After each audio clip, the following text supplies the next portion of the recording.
اے محبت عجب آثار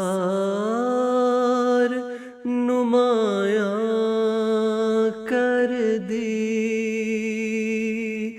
اے محبت عجب آثار نمایاں کر دی، زخم و مرہم برہ یار تو یکساں کر دی، زخم و مرہم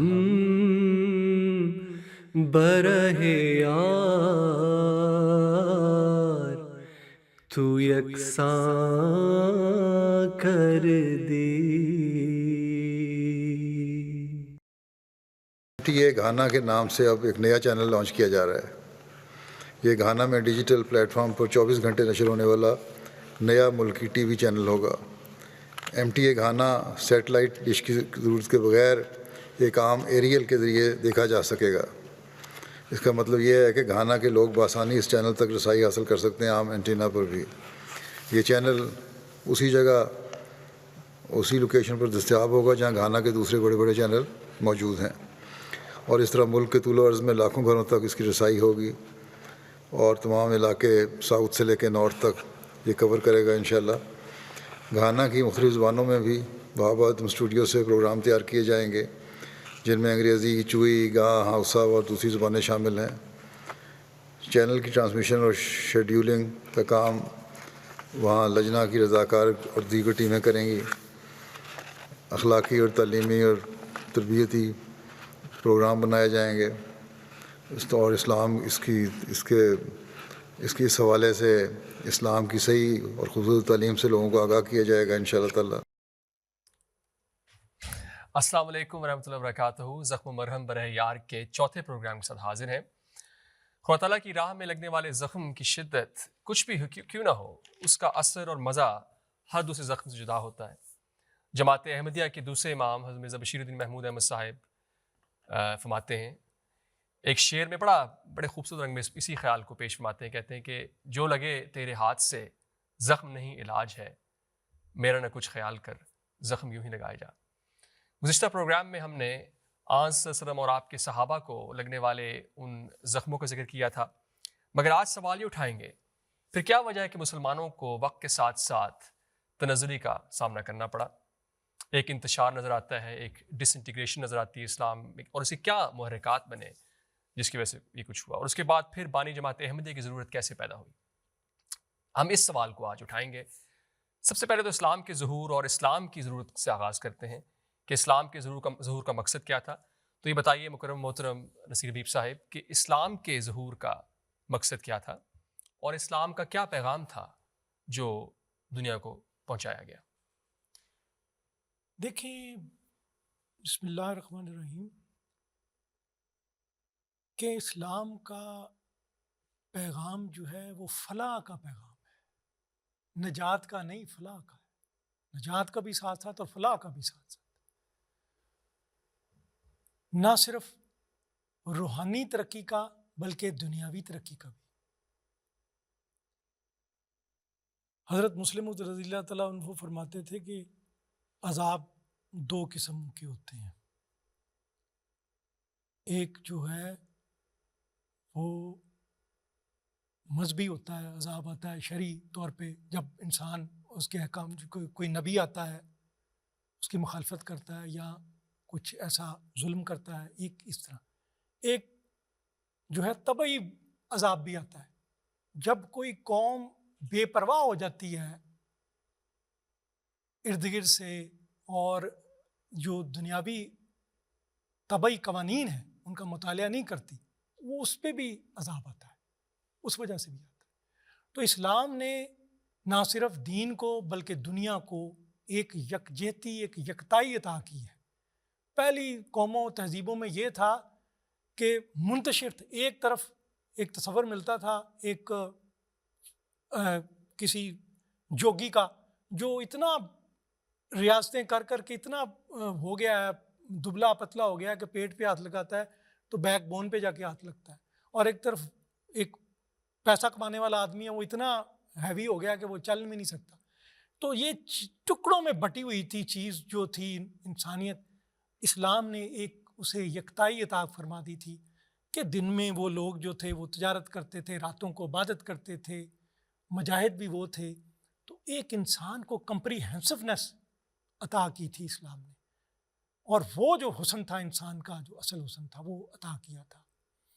تو اس میں یہ تھا کہ قرآن نے پہلی بار آ کے بتایا کہ جس طرح ایک پیدائش ہوتی ہے انسان کی، جسے 6 مرحلے ہوتی ہیں، نطفہ ہے، علقہ ہے، مضغہ ہے، پھر عظام ہے، پھر عظام پہ گوشت ہے، اور پھر نفخ روح ہے. 6 مرحلے ہوتے ہیں. اسی طرح روحانی پیدائش کے بھی 6 ہی مرحلے ہوتے ہیں.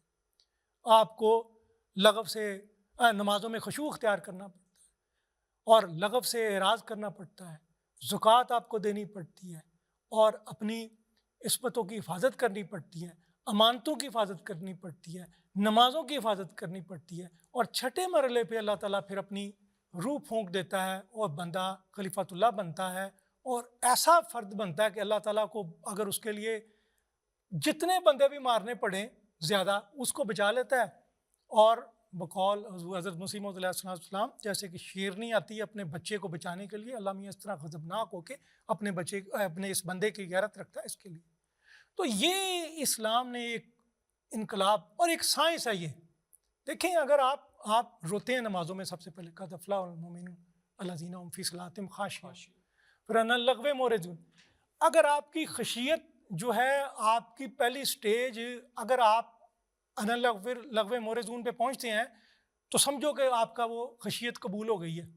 اگر آپ لغو کو نہیں چھوڑتے تو اس کا مطلب آپ کی خشیت ہی قبول نہیں ہوئی. اور اگر اس کے بعد پھر آپ زکوٰۃ نہیں دیتے، اس کا مطلب آپ کی وہ جو لغو جو چھوڑا تھا اس کا کوئی فائدہ نہیں ہوا. اگر آپ نے عصمتوں کی حفاظت نہیں کی، اخلاق کی حفاظت نہیں، اس کا مطلب پچھلا بھی مرحلہ طے نہیں ہوا. اگر آپ نے امانتوں کی، امانت رایا کو بھی امانت کہتے ہیں، اپنی ڈیوٹی جو جس کے اوپر اگر اس کی حفاظت نہیں کی تو اس کا مطلب پچھلا بھی کوئی مرحلہ. اگر آپ نے نماز کی تب بھی حفاظت کریں گے اگر اس مرحلے سے گزریں گے، اور دین آپ کی پھر وہ روحانی. یہ ایک سائنس ہے، کوئی جیک پاٹ نہیں ہے کہ کسی نے لگایا کبھی ٹکا لگ گیا جناب، کبھی نہیں. ایک باقاعدہ مسلسل ایک عمل ہے، اور ایک عمل ہے جس کا علم سے تعلق ہے. علم بغیر عمل کے ہے، تزکیے سے تعلق ضروری ہے. بالکل سائنسی قوانین ہے، ٹیسٹ کر سکتے ہیں. ٹچ سٹون ہے، عقل بھی ٹچ سٹون ہے، تاریخ بھی ٹچ سٹون ہے. یہ اس کی یعنی یہ آپ پرکھ سکتے ہیں، یہ کہ اپنی روزانہ ترقی دیکھ سکتے ہیں، یا میں اس مرحلے سے گزر گیا ہوں کہ اسے بھی. تو اسلام اس طرح کا مذہب تھا. پھر اسے قصے، کہانیوں میں، تفسیروں میں ایسے واقعات آئے. یہ امت روایات میں کھو گئی، حقیقت خرافات میں کھو گئی. وہ صوفی کے تھا خدمت حق میں فرد، محبت میں یکتا، امیت میں فرد. عجم کے خیالات میں کھو گیا، سالک مقامات میں کھو گیا. اور ساری روح ضائع ہو گئی اسلام کی. اور جناب تفسیریں پڑھنی، ہزاروں صفحے. وہ جی حضرت موسیٰ کا قد 70 ہاتھ تھا، 70 ہاتھ ان کی لاٹھی بلند تھی، 70 ہاتھ اچھل کے انہوں نے اوج بن انق کو مارا، اس کے ٹخنے پہ لگا. اس طرح کی سٹوریاں، کہانیاں. اور علماء نے جناب وہ اصل بات ہے والذی بعث فی الامین رسولا من یتلو علیہم آیاتہ ویزکیہم ویعلمہم الکتاب والحکمہ. ساری تعلیم جو ہے وہ یہی تھی رسول کے آنے کی وجہ سے. سورہ جمعہ اس کو بیان فرماتی ہے. ہاں میسج اس میں کیا ہوا، علماء نے اپنی اتھارٹی قائم کر لی. اور پتہ ہے یہاں یہ کیوں آئی ہے، تے کیوں آئی ہے، پیش کیوں آئی ہے، وہ ادھر چکر میں. اور عوام سے جیسے پیران کلیسا کو وہ کلیسا سے اٹھا دیا تھا اسلام نے آ کے، وہ جو کلرجی تھی، اور بندے کو خدا سے جو ہے تام کلام کرا دیا تھا، اس کو روشنات اللہ سے کرا دیا تھا، اللہ تعالیٰ سے ملوا دیا تھا بندے کو. تو وہ کیا پھر اس میں علماء حائل ہو گئے، حکمران حائل ہو گئے. اپنی اپنی پالیسیوں کے لیے علماء کو انہوں نے استعمال کیا. انہوں نے میسج ڈسٹارٹ کر دیا. قصے کہانیاں ان کے عیاشیوں کرنے کے لیے انہوں نے ایسی اس کو لینینسی ایسی انہوں نے ایسے واقعات ہیں. یہ تاریخ اسلام نے بعض اوقات ایسے میں بیان نہیں کر سکتا کہ کس طرح انہوں نے حکمران کو عیاشی کرنے کے لیے کیسے جواز فراہم کیے گئے.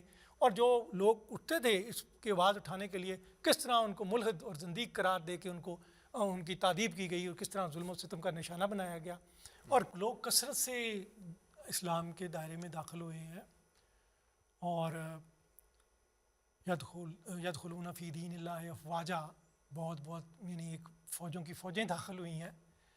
لیکن ہے کہ ظاہر ہے تزکیے کا ایک عمل جو ہے، یہ بڑی حیرت انگیز بات ہے کہ شام جو ہے وہ حضرت صلی اللہ علیہ وسلم کی عہد مبارک میں ہی اس پہ کچھ فتوحات ہو چکی تھیں، تو وہ فتنوں میں شامل نہیں ہوا، آپ کی قوت قدسی کا اثر تھا.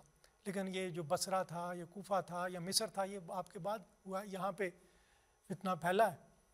تو اس طرح میں ہوئے شامل ہوتے رہے ہیں یہ چیزیں، تو ان کی تربیت نہیں تھی. لیکن ان کے بعد بھی اللہ تعالیٰ نے پھر وہ مجددین کا سلسلہ جو حضرت صلی اللہ علیہ وسلم کی پیش گوئی کے مطابق ہر صدی کے سر پہ مجدد پیدا ہوتا رہا ہے، اپنی امت کی اصلاح ہوتی رہی ہے اور یہ سلسلہ چلتا رہا ہے آگے، اور یہ آگے ترقیات بھی ملتی رہی ہیں، مجددین اصلاح بھی کرتے رہے ہیں، لوگ بھی نیک دل حکمران بھی آتے رہے ہیں، علماء بھی نیک دل آتے رہے ہیں، صوفیاء کرام بھی پیدا ہوتے رہے ہیں، سارا مجددین کی رہنمائی میں کام بھی ہوتا رہا ہے. اصل میں یہ جو ہوتا ہے وقت کے ساتھ ساتھ، پھر یہ جو قومیں دوسری تھیں، یعنی یہ جو ترک قوم تھی، یہ سلجوکی قوم تھی، یہ یعنی ہے یہاں یورش تتار کے افسانے سے پاسباں مل گئے کعبے کو صنم خانے سے، تو وہ یہ بھی ہے کہ وہ یہ قریش میں سے خلیفہ ہوں گے. یہ قومیں قریش کے بروز کے طور پہ سامنے آئی ہیں، ترک آئے ہیں، تو یہ ایک طرح سے سمجھو کہ ترک جو ہیں بروز ہیں قریش کے، تو یہ سلسلہ جاری رہا ہے. لیکن جہاں تک یہ جو ایک زمانہ ایک ایسا آیا جو میں سمجھتا ہوں کہ اسلام کی جو اسپرٹ تھی، مثلاً کہ وہ جو اسلام مغرب میں میسج گیا ہے، وہاں فزیکل جو ترقی کے یعنی شروع ہوئی ہے، کائنات کی اسٹڈی شروع ہوئی ہے.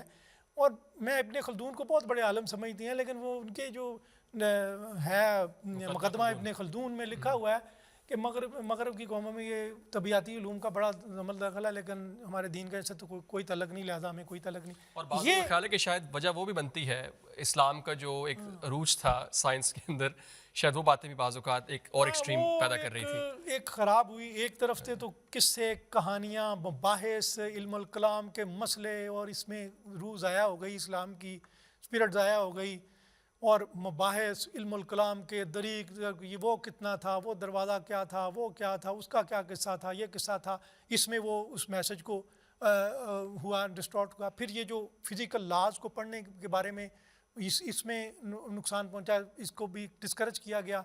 اور پھر دیکھیں 1790 کی بات ہے، ایک آسٹریلیا کا وفد آیا ترکی میں، اور وہ ان کے ملنا تھا سلطان سے، تو وہ کبھی انہیں صبح 7 بجے ملنا ہے، کبھی رات کو اٹھا دیں، کبھی 2 بجے، کبھی 3 بجے. انہوں نے کہا مسئلہ کیا؟ انہوں نے کہا جی یہ ہے جی. انہوں نے کہا ہمارے پاس کلاک ہے، ہم اس کو اٹھ جائیں گے، کوئی مسئلہ نہیں ہے. اب وہاں پہنچ چکا تھا، اب یہ وہاں رائج ہونا چاہیے تھا، لیکن وہاں جو مؤذن تھے، وہ کمیونٹی تھی، اس کے یعنی کلاک اگر آ گیا تو ان کا کیا بنے گا؟ او نہیں سر تن سے جدا، سر تن سے جدا، بس وہ مسئلہ بنا دیا، انہوں نے نہیں کرنے دیا. چھاپا خانہ ایجاد ہو چکا تھا اس وقت، انہوں نے کہا نہیں اس سے لوگ کوئی کچھ ملتی تھی، کوئی کسی لوگوں کی کوئی مفادات متاثر ہوں گے، وہ رکاوٹ بن گئے. تو وہ جو اسلام کی اسپرٹ تھی، وہ جو میسج تھا، اس کو فالو نہیں کیا گیا، لہٰذا وہ قومیں پھر اس لحاظ سے پیچھے رہ گئیں. اور اس سے پھر جو ہے کہ جب وہ دنیاوی طور پہ یہ پست پڑ گئیں دوسری قوموں کے مقابلے میں، اور ساتھ ساتھ پھر جب پست پڑی ہیں تو اصل فقدان جو تھا وہ اچھا اگر موریلٹی ان لوگوں میں ہوتی کہ کیوں یہ نہ کہتے کہ بھئی نہیں یہ چیزیں متعارف کراؤ. موریلٹی کا فقدان تھا، اور یہ جو اپنے مفادات تھے کمیونٹی کے، ایک چھوٹی سی کمیونٹی کے جو مفادات ہوتے ہیں، اور لوگ کہتے ہیں ہاں نہیں جی یہ اس طرح، یہ ضد اور تعصب تھا. یہ بیسیکلی اخلاقی مسئلہ ہی ہوتا ہے نا، اور جس نے یہ ان چیزوں کو خوش آمدید نہیں کہنے دیا، جس کی وجہ سے وہ یہ شکار بنی ہے، مسلمانوں کو زوال کا بننا پڑا. پھر یہ ہوا ہے کہ 1498 کے قریب یہ ٹریڈ روٹ بدل گیا ہے، اور یہ سے راس امید کہتے ہیں، یہ اس کے ذریعے ٹریڈ جانی شروع ہوئی ہے. تو وہ رستہ بند ہو گیا. تو ان ملکوں میں جو تھی وہ تجارت ختم ہونے کے نتیجے میں، وضاحت کیجیے گا. یعنی سمندری رستہ استعمال ہو گیا نا، واسکو ڈا گاما نے دریافت کر لیا، ٹھیک ہے، سمندری رستہ، اس سے تجارت شروع ہو گئی ہے. اور جو پہلے خشکی کے ذریعے تجارت ہوتی تھی، ان ملکوں کی آمدنی میں بہت کمی آئی ہے، لیکن انہوں نے عوام پہ ٹیکس نہیں اپنے چھوڑے، یاشیاں نہیں چھوڑی، اس سے عوام اس قدر پست پڑے ہو گئے ہیں. اچھا تو آپ یہ کہنا چاہ رہے ہیں کہ جب ایک قوم کی آمد کم ہوتی ہے تو اس کا ایک لاجیکل ریئیکشن یہ ہونا چاہیے کہ اپنا خرچہ کم کرے. تو آپ نے بھی اس سے پہلے ابن خلدون کا ذکر بھی کیا تھا. یہ اور بات ہے کہ ایک طرف ایک اسکول آف تھاٹ یہ کہہ سکتا ہے کہ انہوں نے بالکل ایک اور ایکسٹریم پہ لے گئے بات کو، لیکن اس قدر وہ لوگ فائق تھے اپنے کام میں کہ ابن خلدون بھی اکنامکس میں مثلاً فرض کے معاشیات میں اقتصادیات میں ان کا بڑا عمرانیات میں بھی، اور انہوں نے اقتصادیات میں بڑی زبردست باتیں کی ہیں. بعض باتیں اس زمانے کے جو ایڈم اسمتھ اس کا نام ہے 18ویں صدی کے آخر میں بلکہ کہا جاتا ہے بابا اقتصادیات ہے، father of economics, modern economics. کئی باتیں اس کی ایسی ہیں جو ابن خلدون کی باتیں ہیں اصل میں. تو میں کہنا چاہ رہا تھا عمرانیات کی بات بھی انہوں نے کی، اقتصادیات کی بات بھی کی، اور وہ بہت لائق لوگ تھے. لیکن جہاں پر ان کو سمجھ نہیں آئی کہ اسلام جو ہے وہ ان چیزوں سے متصادم نہیں ہے، اسلام ان چیزوں کے ساتھ ہے. اسلام ہمیں سکھاتا ہے کیسے اقتصادیات میں کام کرنا ہے، سوشیولوجی عمرانیات میں کام کرنا ہے. لیکن بہرحال جس طرح آپ نے کہا کہ خرچے بڑھتے گئے لیکن اور وہ ان کی عیاشیوں میں بڑھتے گئے. ہاں لیکن عمرا نے اپنے ٹیکس نہیں چھوڑے، اور وہ ان پہ، میں یہ کہتا ہوں کہ یہ برنیئر گیا جہانگیر کے وقت ہندوستان میں، تو اس نے دیکھا کہ غریبوں کے بچے بچتے ہی نہیں غربت کی وجہ سے. اور ایون جب برٹش چھوڑ کے گئے ہیں انڈیا کو، اس میں سے 100 میں سے 30 بچے 5 سال کی عمر سے اوپر نہیں جا سکتے تھے. یعنی ان پہ حضرت شاہ ولی اللہ نے اپنے دور میں یہ دیکھا کہ دیکھیں یہ تو اتنا مسئلہ بن گیا ہے کہ غریبوں کے پاس تو عبادت کرنے کا وقت ہی نہیں بچتا، اتنی ان پہ بوجھ لگا ہوا ہے. اور اس طرح ہماری تاریخ میں بڑا جو اہم بات ہم جس کو بتانا چاہتے ہیں وہ یہ ہے کہ پرسیکیوشن جو ہے وہ بھی اس کا حصہ تھی، کیونکہ جہاں پر ان کے ذاتی مفادات شامل ہوئے. ایک اور بات میں کرتا ہوں کہ یہ جو ایک عمل کا مذہب تھا، ایک حرکت کا، عمل کا، جدوجہد کا مذہب تھا کہ ہر بندے کا فرض ہے اپنی ڈیوٹی پوری کرے، اپنے جو فرائض ہے پوری کرے. حضرت صلی اللہ علیہ وسلم اپنی پیاری بیٹی کو فرماتے تھے کہ میری بیٹی ہونا آپ کے لیے فائدے میں نہیں ہوگا، آپ کے اپنے میرٹس ہوں گے جب حساب کتاب ہوگا. تو یہ جو حرکت کا، عمل کا مذہب تھا، اس کو بنا دیا گیا کہ ایک مشہور میں اگزامپل آپ کو دیتا ہوں ملفوظات احمد رضا بریلوی میں سے. وہاں ایک واقعہ لکھا ہوا ہے کہ جناب ایک فقیر جو تھا بھیک منگا جاتا ہے کسی دکان پہ، وہ کہتا ہے 1 روپیہ مانگتا ہے کہ 1 روپیہ دے دو ورنہ دکان الٹ دوں گا.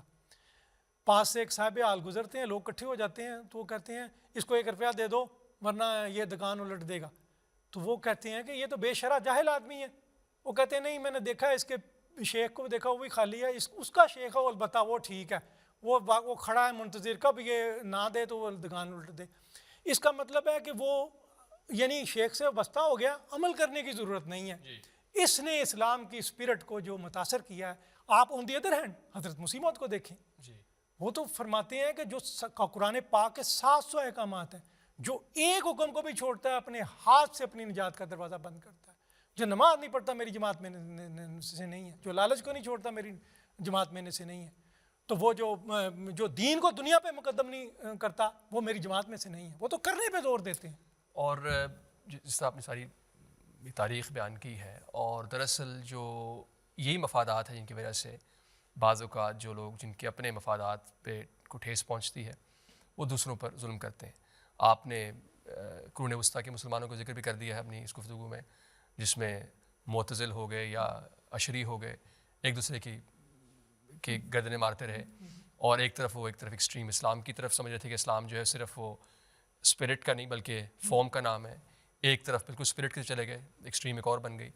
لیکن آپ نے ذکر کیا مسلم اسلام کے آنے کا، جنہوں نے ان دونوں کو آپس میں یکجا کر دیا کہ ایک مغزبی اور چھلکا دونوں چیزیں اکٹھی ہو گئیں دین کے اندر، اور اس طرح یونیفیکیشن ہوئی اسلام کی ایک لحاظ سے. عمل بھی آ گیا، علم کی انتہا ہو گئی، عمل کی انتہا ہو گئی، تزکیہ نفس ہو گیا انسان کا. تو یہ بتائیے کہ پھر اور اسلام نے جماعت احمدی کی جو خصوصیت ہے وہ یہ ہے کہ جماعت احمدی نے اینرکی سے روکا ہے.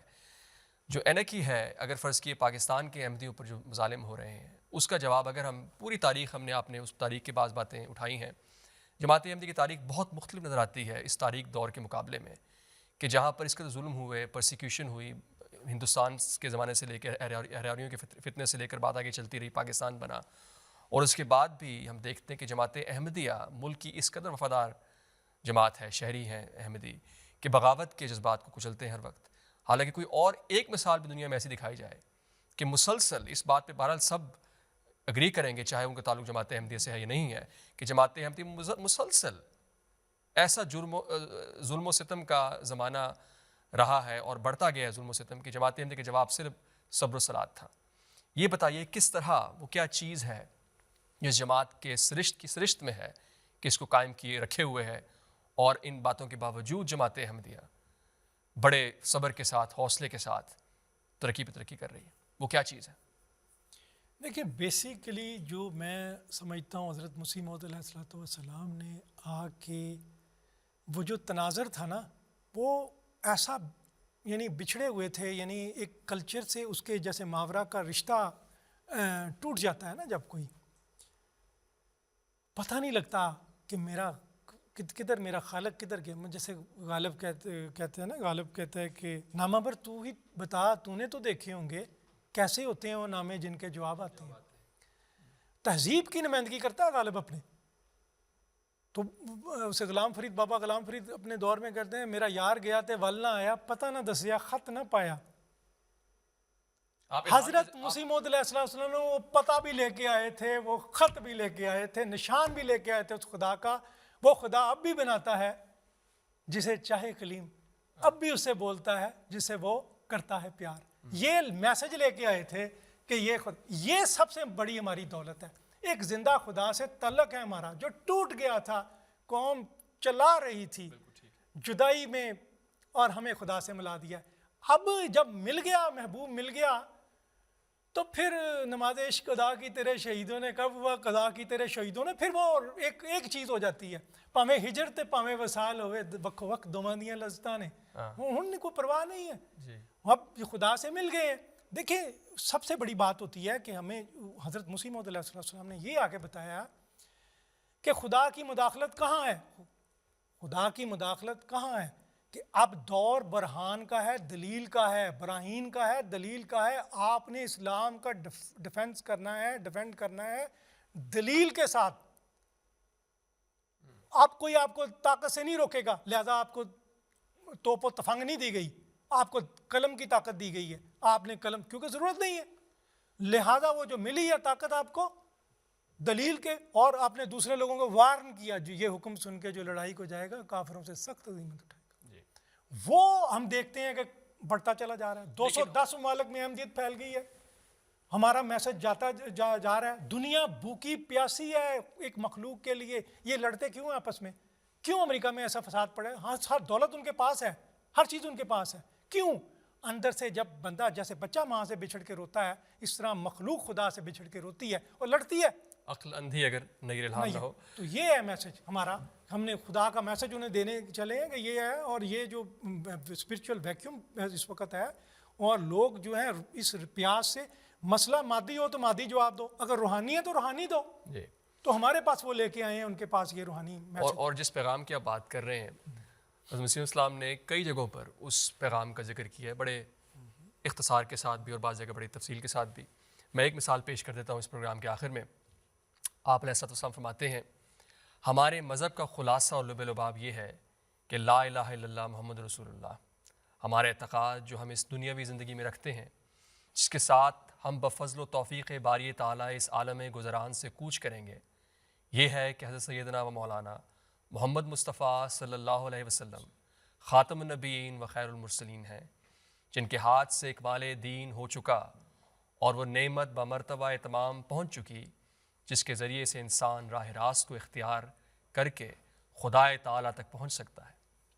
اور ہم پختہ یقین کے ساتھ اس بات پر ایمان رکھتے ہیں کہ قرآن شریف خاتم کتب سماوی ہے، اور ایک شوشہ یا نقطہ اس کی شرائع اور حدود اور احکام اور اوامر سے زیادہ نہیں ہو سکتا اور نہ کم ہو سکتا ہے.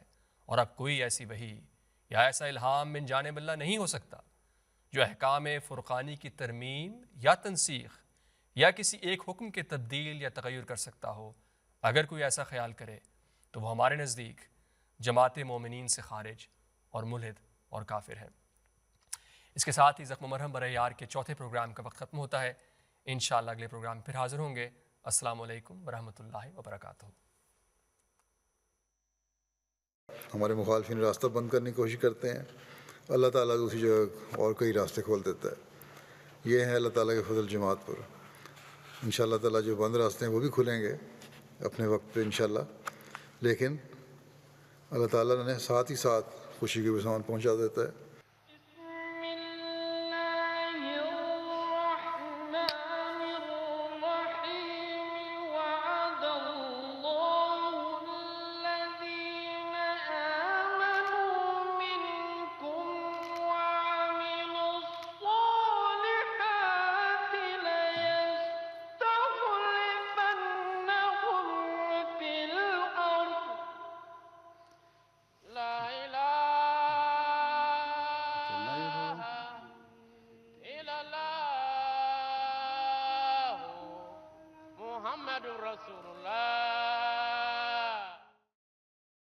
اے محبت عجب آثار نمایاں کر دی، اے محبت عجب آثار نمایاں کر دی، زخم و مرہم برہ یار تو یکساں کر دی، زخم و مرہم برہ یار تو یکساں کر دی۔